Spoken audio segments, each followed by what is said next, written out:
there, my name is Shanna Smith, and today I'm going to be talking about various forms of communication, primarily within the educational setting. Very first, we're going to talk about kind of just an introduction. I'm going to do this a little different today, and so I really would encourage some feedback if you have any suggestions. So, what do I do? I know that's a really traditional question, but today I'm going to change my answer up a little bit and be more authentic. Um, what I do is I am a guide through the jungles of junior high and high school for students. I spend a lot of time helping them, warning them of danger, helping them grow in their confidence and resilience, learning from mistakes, and learning to be kind people so that hopefully they recognize their opportunities and take advantage of those and become fulfilled, positive, happy adults. So that's what I do daily, and I really enjoy it. So this is my 11th year doing that, actually heading towards my 12th. And I have worked in many different counseling settings, anger management, domestic violence prevention, sexual assault survivors, also with college students, and now I've worked from pre-K all the way up to 12th grade here in the high school setting or USD 454 setting. So I've really appreciated that, learned a lot. Went to Fort Hays, went to Emporia State. This is my little Hadley Joe. She's my niece. She's my mini me. Poor thing. So I think that means she's probably pretty ornery. Uh, Good luck. But she's my niece, so I can just spoil her and send her home. So next, what I would go over is this is my husband. He is a science teacher, a former microbiologist. He's been a science teacher now for 18 years, almost 19, and he coaches football, track, Scholars Bowl. I'm trying to think. He does lots of things. And then my kiddos, I'm literally surrounded by teenagers all the time. I'm the shortest person in my house right now. And so pretty much full time I get to help people navigate through middle school and high school. I get to do it on the home front as well. And I am really enjoying this age of my kids. I love them to pieces. And they're so busy. And so that's where I am. Basketball, track, softball.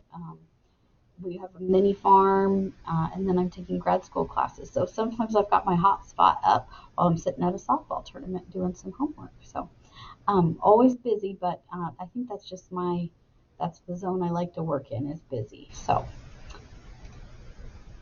okay, so how we communicate in settings are very different. And so when I'm at home, when I took time to think about it, and my primary version or method for communicating is in person. But now it's been a lot of text. We do email a little instant message and Snapchat. At my house, in order to have Snapchat, you have to snap your mother once a day. Um, Professionally, it looks a little different. I prefer in person, but that's not always an option that I have. I do a lot on the phone, a lot of email, more than I really thought I did, and then videos and social media kind of thing. So it looks slightly different in my different settings that I'm in, and I really hadn't thought of that before. So forms of communication. So when I reviewed uh, the different forms of communication, oral, written, and digital, um, it was interesting. Oral, which is the format that I feel most comfortable in, as far as I love to speak to people in person.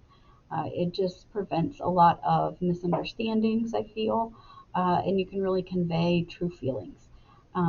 So I do some of that on the phone. I feel like that is a helpful setting for that. In-person meetings, I try as best I can to get to have those. It's not always an option with parents. They're working, and we might have to do a Zoom meeting to reach their needs, and that's okay. The other pieces, written, I do feel I am strong in written. I enjoy writing, but more for fun versus professional communications. So, but email is a great way to get information out quickly and to a large amount of people. So there are different benefits for the different modes of communication.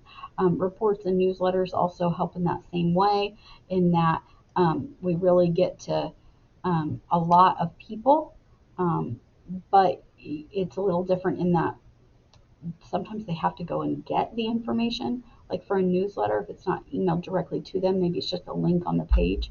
Giving information, I think, usually gets a bigger response versus just having it in a location and somebody having to go and get it.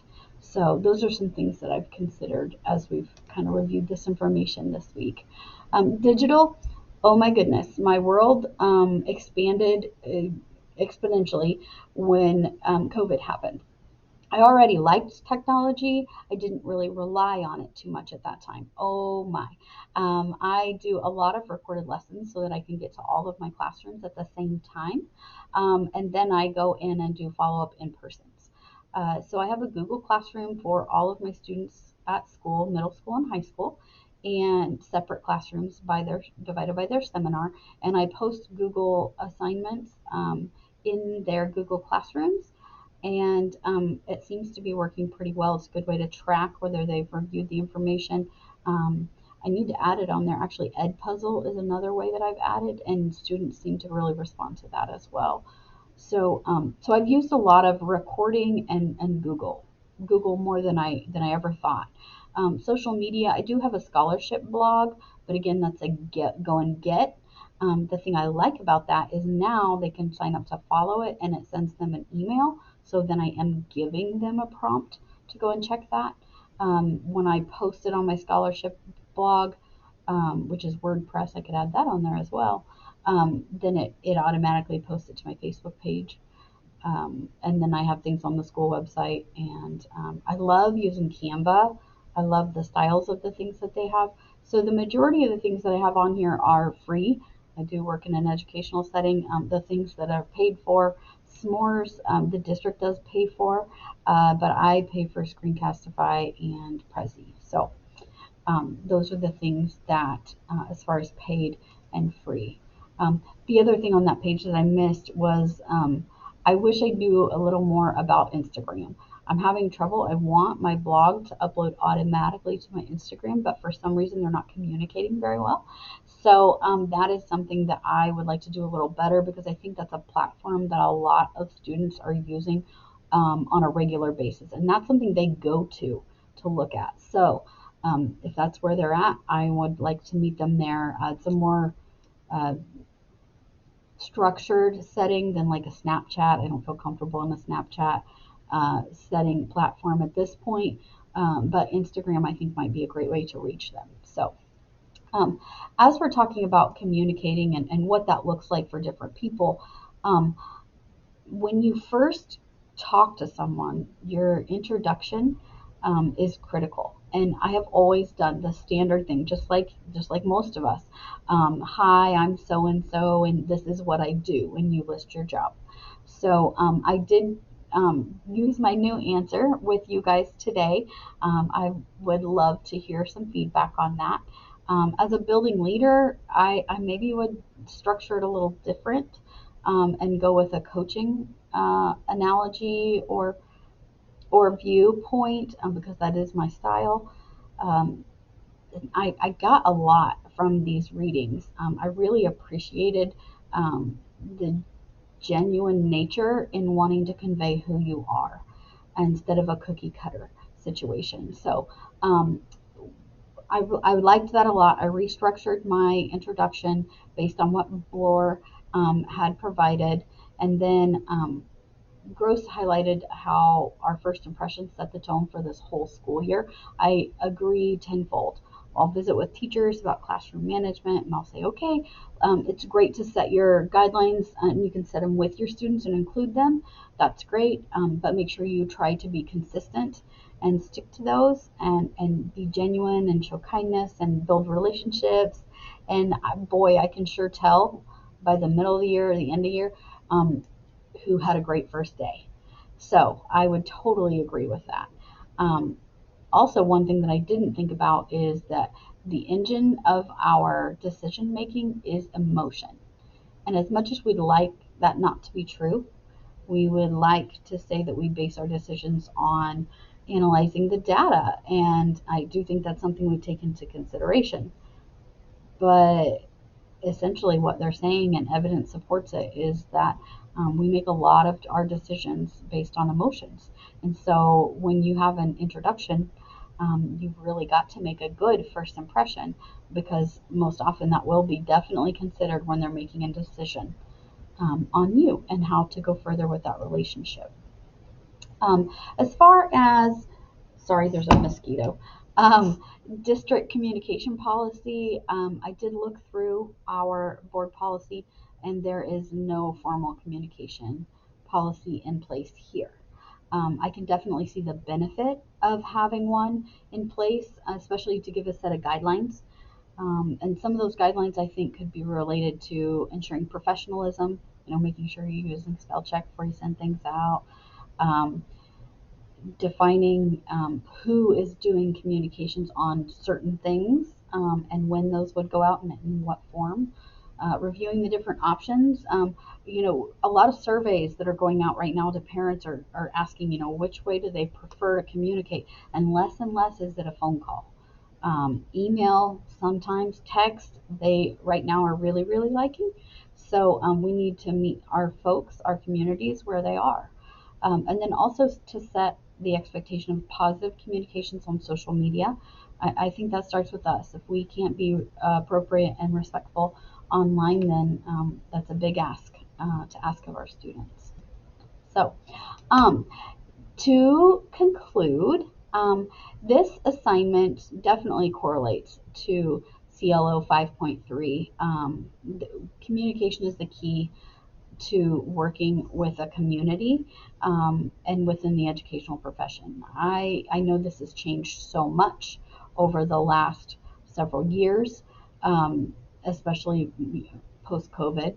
Um, but are we being effective in those? And so um, then I would also say that some of these new methods are great, but we have a responsibility to provide education and support our students and staff. So we need to make sure that we're communicating as best as possible. Um, when I say up here, I would venture to guess it changes, and then I stated it again here. It really has changed so much. And then to answer that question, um, we really have to think: are we being effective? And what ways can we ensure that we're being effective? This really required me to think about the methods that I'm using, and it helped me realize I rely a lot more on technology than I knew I did a lot, but I was not aware that it was where it is now. So it makes me hesitate a little, and it's kind of a cause for pause, to really reflect and make sure that I'm conveying myself as best I can in a world where we're not talking face to face as much anymore. Um, I really would like, as a personal reflection, I really would like to learn more about new ways or ways to improve how you convey caring and affection, or not affection, empathy and kindness in a genuine way. I want to make sure that those are things that are not being lost in a digital world. Growth in this area would make me a more effective leader, and because so much can be misinterpreted when we're having non-personal interactions, um, I would do well to consider this when I am utilizing technology um, to interact and communicate with the populations that I get to serve. So, and then after this, we've got my references, and I included the references from the lesson as well. And there we go. Thank you so much. Have a great rest of the day.